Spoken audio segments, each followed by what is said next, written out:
జగన్మోహన్ రెడ్డి త్వరలో జైలుకు వెళ్లటం ఖాయమని, ఆ ప్రెస్ స్టేషన్లోనే పోలీసులపై ఆయన అనుచిత వ్యాఖ్యలు చేశారని రుడా చైర్మన్ కోటంరెడ్డి శ్రీనివాసులరెడ్డి అన్నారు. అరాచకాలకు, విధ్వంసాలకు జగన్మోహన్ రెడ్డి బ్రాండ్ అంబాసిడర్ అని ఆయన వ్యాఖ్యానించారు. అధికారం పోయినా జగన్లో ఇంకా అహంకారం తగ్గలేదన్నారు. జిల్లా పార్టీ కార్యాలయంలో ఆయన మీడియాతో మాట్లాడారు. పోలీస్ వ్యవస్థపై అనుచిత వ్యాఖ్యలు చేస్తున్న జగన్మోహన్ రెడ్డి అదే పోలీసులను అడ్డం పెట్టుకుని రఘురామ కృష్ణంరాజును కస్టడీలో చిత్రహింసలు పెట్టలేదా అని కోటంరెడ్డి ప్రశ్నించారు. పోలీసులను ఎలా వాడుకోవాలో, ప్రత్యర్థులపై ఎలా అక్రమ కేసులు పెట్టించాలో జగన్ పాలనలో చూశామన్నారు. తాము ప్రతిపక్షంలో ఉన్న సమయంలో ఎప్పుడూ కూడా పోలీసులపై అనుచిత వ్యాఖ్యలు చేయలేదన్నారు. పోలీసు వ్యవస్థ పట్ల, ప్రజాస్వామ్యం పట్ల జగన్మోహన్ రెడ్డికి గౌరవం లేదన్నారు. పోలీసులపై ఆయన చేసిన అనుచిత వ్యాఖ్యలను సుమోటోగా స్వీకరించి జగన్పై కేసు నమోదు చేయాలని కోటంరెడ్డి డిమాండ్ చేశారు.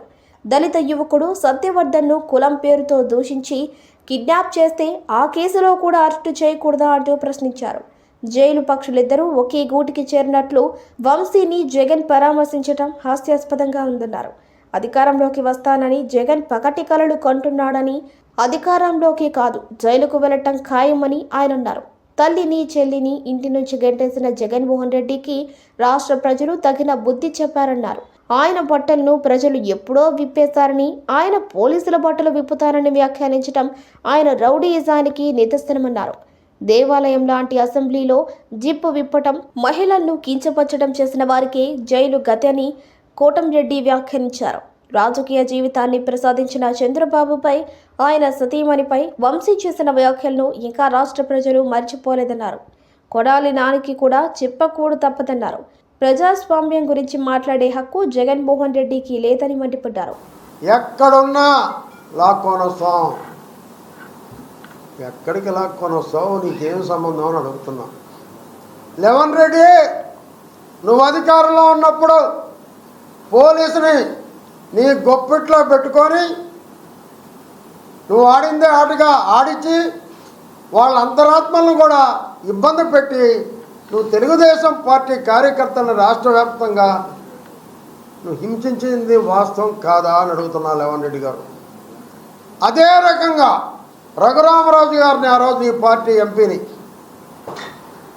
సిబిసిఐడి నెపంతో ఏ కేసు లేకపోయినా తీసుకెళ్ళి వాట్సాప్లో అతను కొట్టేసి చూసేటువంటి దృశ్యాలు నీకు చూపించి ఆనందించిన శాడిస్టువి జగన్మోహన్ రెడ్డి. నువ్వు పోలీసులు ఈరోజు బట్టలు ఉడదీస్తాననడం ఒక ప్రజాస్వామ్య విరుద్ధం. వాళ్ళకి రాజ్యాంగబద్ధంగా ఉన్నటువంటి మూడు సింహాలు ఉడదీస్తానంటే భారతదేశ రాజ్యాంగాన్నే నువ్వు ఉల్లంఘించినట్టు అని చెప్పి నేను మనం చేస్తున్నాను. ఈరోజు సుప్రీంకోర్టు కానీ, హైకోర్టు కానీ దీన్ని సుమోటోగా తీసుకొని జగన్మోహన్ రెడ్డిని వెంటనే కేసు పెట్టి అరెస్ట్ చేయమని చెప్పి నేను డిమాండ్ చేస్తున్నా. ఎందుకంటే కాదు ఈ లెవన్ రెడ్డి గారు ఒక ప్రజాస్వామ్యం గురించి మాట్లాడుతూ చూస్తుంటే దొంగ పడిగెడుతూ దొంగ నడిచినట్టుంది. అసలు ప్రజాస్వామ్యం అంటే నీకు తెలుసా జగన్మోహన్ రెడ్డి అని అడుగుతున్నా. ప్రజాస్వామ్యం మీద అసలు నీకు నమ్మకం ఉందా అని అడుగుతున్నా. అసలు ప్రజాస్వామ్యవాదుల్ని అసలు గౌరవించడం తెలుసా నీకు నేను అడుగుతున్నా. అయితే మొత్తం తెలుగుదేశం పార్టీ అరాచకాలు సృష్టిస్తుంది. అరాచకాలు మేము ఒప్పుకోం, అతి త్వరలో అధికారానికి వస్తాం. మొత్తం పగట కళ్ళకనేటువంటి లెవన్ రెడ్డి గారు, ఈ జీవితంలో నువ్వు అధికారంలోకి రాలేవు. ఒకటైతే వాస్తవం, నిన్న ఏ జైలు నువ్వు చూసొచ్చావో అటువంటి తిహార్ జరిగి త్వరలో వెళ్ళటం ఖాయం.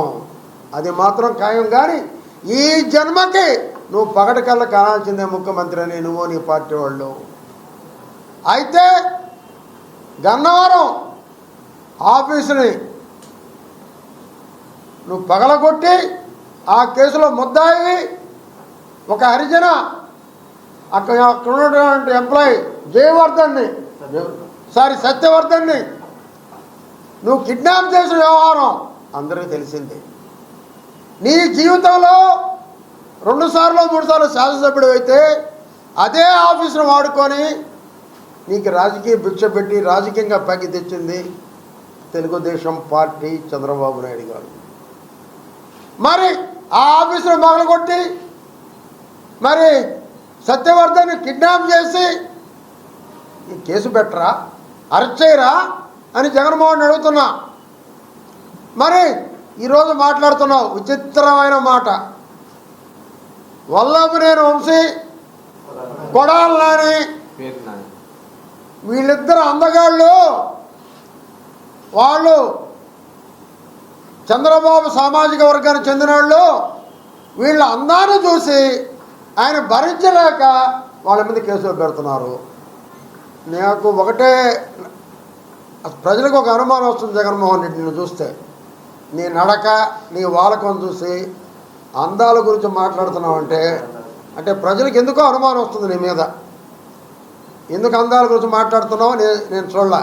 ఇంతవరకు రాజకీయాలు అందాల గురించి మాట్లాడలేరు. ఛాలెంజ్ 75 సంవత్సరాల్లో మా చంద్రబాబు నాయుడు పరిగెట్టినట్టు మీ వంశీ కానీ అందగాడు అంటే వాడు నానిగాడు. వాడి నోట్లో ఎప్పుడు 1/2 కిలో పాన్పురాగా ఉంటుంది. శవం ఉన్నట్టుంటాడు వాడు అందగాడంట. నీకు అందం పిచ్చి పెట్టింది అసలు ఏంది? అసలు నీ గురించి మొత్తం ప్రజల్లో అనేక అనుమానాలు ఉన్నాయి. ముందు అవి తీర్చు. నీ నడక ఇవన్నీ చూస్తే ఆయన అందగాడంట. అందాన్ని చూసి మేము బయటపోయామంట. సిగ్గు లేకుండా ఇద్దరు ఓడిపోయి వాళ్ళని తీసుకొచ్చి మాకు పోటీ పెట్టి సామాజిక వర్గాలంటే ఈ రాష్ట్రంలో లేపి అసెంబ్లీలో ఒక ఆయన జిప్పిప్పు చూపిస్తే నెల్లూరు ఎమ్మెల్యే ఆనాడు మాజీ మంత్రి వీడు చూస్తే వీడు కొడాలి నాని బూతులు తిడితే వాడు వంశీగాడు చూస్తే ఇంకోటి తిడితే దేవాలయం లాంటి అసెంబ్లీని అప్రశ్న పాలు చేసినటువంటి ప్రభుత్వం వైసీపీ ప్రభుత్వం. మీది కాదా? ముఖ్యమంత్రి నువ్వు కాదా? నువ్వు ముఖ్యమంత్రిగా పనిచేసావు. నీకు 3 సింహాలు ఎరువు తెలియదని అడుగుతున్నా. మేము అపోజిషన్ చేసాం. అపోజిషన్లో మేము పోలీసుల మీద మాట్లాడాం. ఏం మాట్లాడాం? 1 సైడ్ చేయొద్దు, జాగ్రత్తగా ఉండండి, మా ప్రభుత్వం వస్తుంది, ఇబ్బంది పడతారు అని చెప్పామో తప్ప నేను పోరాటం చేశా. కేసులేం కొత్త కాదు. నీ బతుక్కి నెల్లూరు జిల్లాలో ఈ రాష్ట్రంలో ఎవరికి లేరన్న కేసులు 64 కేసులు నా మీద పెట్టించావు. అవి కేసులు కాదా? నీ వంశీ మీద పెడితేనే కేసా? నువ్వు ప్రేమించే అందగాళ్ళు 2 ఉన్నారు ఈ రాష్ట్రంలో, వంశీ నానిగాడు.